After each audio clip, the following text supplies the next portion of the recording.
இப்போ நான் உங்களுக்கு ஒரு குயிக்காக சேமியா உப்புமா எப்படி பண்ணுறதுன்றதை பற்றி சொல்ல போகிறேன். இது ரொம்ப ஈஸியாக பண்ணிடலாம். வெரி லெஸ் இன்க்ரீடியன்ஸில் 4 நிமிஷத்தில் நம்ம ஃபினிஷ் பண்ணிடலாம். சரியா? இதுக்கு தேவையான இன்க்ரீடியன்ஸ் கொஞ்சோண்டு இஞ்சி, ஒரு 5 பச்சை மிளகா, ஒரு பெரிய வெங்காயத்தை சின்ன சின்னதாக கட் பண்ணி வச்சுருக்கேன். கொஞ்சம் பெருசாக தான் கட் பண்ணி வச்சுருக்கேன், அது நல்லாயிருக்கும். 4 கப்பு சேமியா. ஓகே, இப்போ வாண்லியில் 1 ஸ்பூன் எண்ணெய் விட்டு 4 கப்பு சேமியாவை லைட் ப்ரௌன் கலரில் வறுத்துக்கணும். ரொம்ப ப்ரௌனாக வறுக்கணுன்றது இல்லை, லைட்டாக ப்ரௌனாக வறுத்தா போகிறோம். அதுக்கப்புறமா அதை வறுத்து ஒரு தட்டில் தனியாக எடுத்து நம்ம வச்சுக்கிறோம். ஓகே, வறுத்த சேமியா கூட நீங்கள் இருந்தால் யூஸ் பண்ணலாம், ஆனால் அது கலர் கொஞ்சம் ப்ரௌனாக வரும். அதனால எனக்கு இதுதான் பிடிக்கும், வெள்ளையாக இருக்கணுங்கிறதுக்காக இந்த வெள்ளை சேமியாவை வறுத்துட்டு தனியாக எடுத்து வச்சுக்கிறேன். அதுக்கப்புறமா வாண்லியில் 4 ஸ்பூன் எண்ணெய். 4 ஸ்பூன் எண்ணெய் போதும், நீங்கள் வேணும்னா மேலே விட்டுக்கலாம்.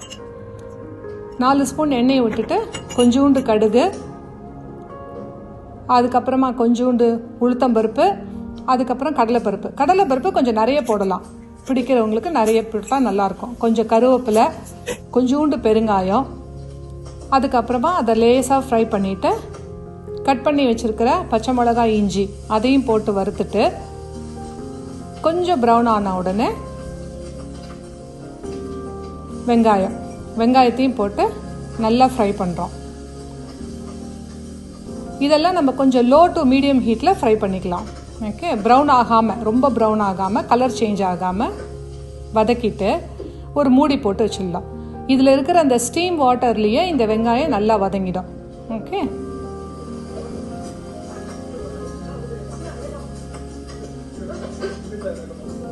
நல்லா வதங்கினதுக்கப்புறமா 4 கப்பு சேமியாவுக்கு 3 கப்பு தண்ணி. ஓகே, 3 கப்பு தண்ணியை ஊற்றிட்டு 1 ஸ்பூன் உப்பு போட போகிறேன். நான் ஹிமாலயன் சால்ட் எடுத்துட்டுருக்கேன், அதுவே போதும், நல்லாயிருக்கும் ஹிமாலயன் சால்ட்டு. அதனால ஹிமாலயன் சால்ட் 1 ஸ்பூன் போட்டு நல்லா தண்ணி கொதிக்கிற வரைக்கும் பாயில் பண்ணிடணும். இந்த தண்ணி நல்லா கொதித்து பாயில் ஆகி வந்ததுக்கப்புறமா நம்ம அந்த சேமியா வறுத்து வச்சுருக்கோம் இல்லையா, அதை அதில் போட்டு கலர போகிறோம்.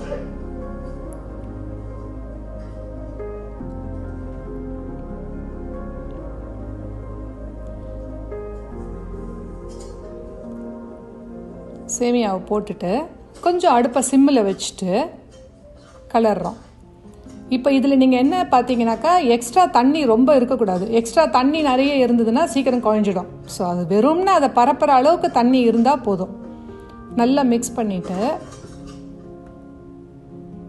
நல்லா அப்படியே கலரி விட்டுருங்க. இதே மாதிரி நல்லா ஸ்ப்ரெட் பண்ணி விட்டுட்டு மூடும்போது ஓரத்தில் கேப் வச்சு மூடணும். அந்த ஸ்டீம் வாட்டர் அதில் விழக்கூடாது, அதுதான் பர்பஸ். ஓகே, ஒரு ஜஸ்ட் 2 மினிட்ஸ் போதும். 2 மினிட்ஸ் கழிச்சு மேலே ஒரு 2 ஸ்பூன் எண்ணெயை விட்டுட்டு மேலே லேசாக, அடியோட கலரக்கூடாது, மேலே லேசாக இப்படி ஸ்ப்ரெட் பண்ணிவிட்டு ஆஃப் பண்ணிடலாம். அவ்வளோதான், உப்புமா ரெடி. இப்போ உங்களுக்கு இது நல்ல உதிரு உதிராக இருக்கும் இந்த உப்புமா.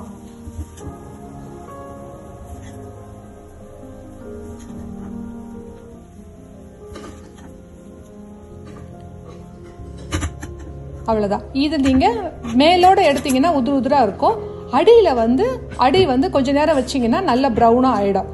அந்த ப்ரௌன் அடி கூட ரொம்ப டேஸ்ட்டாக இருக்கும். அதை நம்ம தனியாக எடுத்து வச்சுக்கலாம். இப்போ பாருங்கள், மேலோடு அதை எடுத்துட்டேன். இப்போ அடியில் இருக்கிறத கொஞ்சம் நேரம் கழிச்சு சரண்டி எடுத்தீங்கன்னா அது ஒரு தனி டேஸ்ட் இருக்கும்.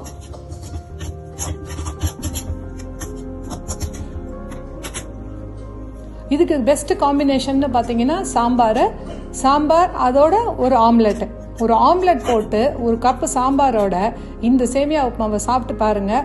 நீங்கள் இன்னும் கொஞ்சம் கேட்பீங்க, அவ்வளோ டேஸ்ட்டாக இருக்கும். இந்த சாம்பார் எப்படி பண்ணுறதுன்னு அடுத்த வீடியோவில் நான் காட்டுறேன்.